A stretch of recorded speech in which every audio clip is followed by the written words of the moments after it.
नमस्कार. मी ॲडव्होकेट गायत्री जांभळकर. आपण Hindu marriage act 1955 बद्दल चर्चा करत आहोत. तर त्याच्यामधील आपण सेक्शन 22(1) याबद्दल माहिती करून घेणार आहोत.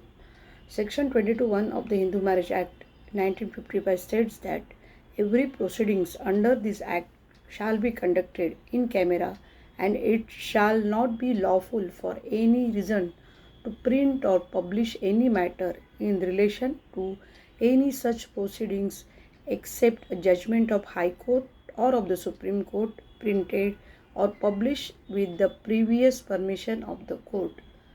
म्हणजे जी अंडर कॅमेरा इन कॅमेरा ज्या चौकशा होतात त्या ओपनली तुम्ही प्रिंट किंवा पब्लिश करू शकत नाही. तर तसे केल्यास त्याविरुद्ध गुन्हा दाखल होऊ शकतो आणि तुम्हाला एक स्पेसिफाईड अमाऊंट जी फाईन म्हणून असेल तुम्हाला कोर्टात भरावी लागते किंवा इतर काही दंड होऊ शकतो. तर चला आता अजून एक मुद्दा घेऊन पुढील भागात भेटू. तोपर्यंत धन्यवाद.